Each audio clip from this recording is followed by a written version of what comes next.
Education is very important, of course, and it serves many purposes. It passes on traditions, for example, but at the same time, it prepares a new generation for the future. It's concerned with learning content, the content of various disciplines, but it's also concerned with skills such as thinking skills. As well as thinking skills or cognition, it attends to social norms of behaviour, and along with this is often the associated emotional development of students. And then there are values or ethics on the right kind of behaviour that need to be passed on too. So it's quite complex. And at any one time or place, there might be an emphasis on some aspects rather than others. Education in times of stability, for instance, will be different to education in times of instability and change, such as ours in a globalized world today. Today, educators, researchers, business gurus, and others claim to want an educated workforce that has critical thinking skills, along with creative thinking skills and collaborative and networking skills. I agree with this, but I think if we want this to be the case, there is an underlying issue in education that needs to be addressed first. And that is the primary position given to competition as a value in education. It drives the reporting, assessment, and evaluative systems in so many educational systems. Examination league tables, standardized tests. Students are constantly being ranked against one another. And the reason for competition might seem obvious. People usually say it's natural. And it is. But there's something else in nature that counterbalances competition, and that is symbiosis. In nature, competition and symbiosis work in a vital tension, and this is what produces the creativity and the possibilities of a rainforest. So if we want our students to be collaborative and be able to network properly, then we need to engender an underlying value of symbiosis as well as competition. So I'm not saying that competition shouldn't be there. I think there's room for it, but I don't think it should be in first place. Perhaps we need to think about refocusing education. There's been discussion for some time now about the irrelevance of schools, which too often still reflect a factory model structured to serve the purposes of the Industrial Revolution, but which no longer fit the purposes of the technological revolution and globalization taking place today. I doubt there are any educators who oppose this view, but I suspect it's not such a simple matter, and that there is more to be deconstructed than just the factory model. I think it's important to expose and examine deeper assumptions in our educational thinking in the West that predate the Industrial Revolution, in fact, and then we might be able to address how we can bring about change.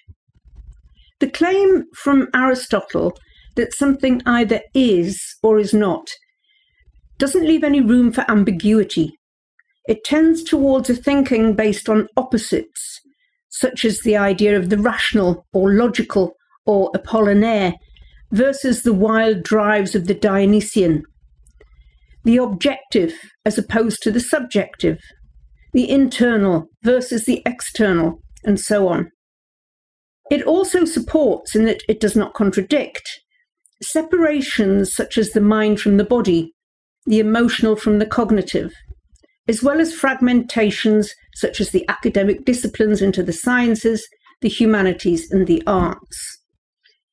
Another influence that shaped Western education comes from the monotheistic traditions and the belief in a single God.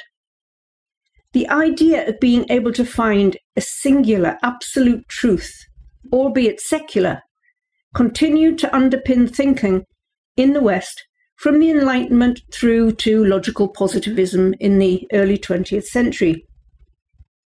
And as science finally usurped religion as the major source of truth, it was feasible for it to be seen as a singular supreme authority. The result of this was that all other learning, non-scientific learning, became either secondary or irrelevant.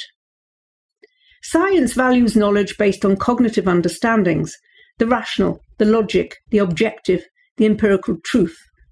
It does not concern itself with matters of what counts as, for example, ethical behaviour, or with subjective feelings such as emotions, or feelings as ways of knowing.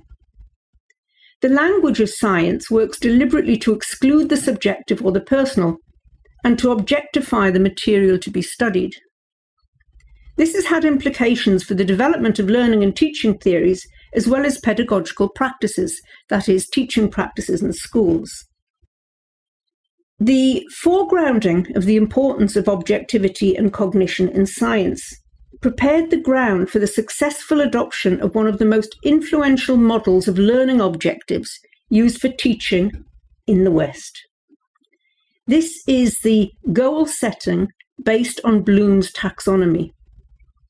6 categories of skills in the cognitive domain of the taxonomy, namely knowledge, comprehension, application, analysis, synthesis, and evaluation, have been widely used in a hierarchy of differences between lower order thinking skills, commonly known as LOTs, and higher order thinking skills, which include synthesis and evaluation, which are called HOTS.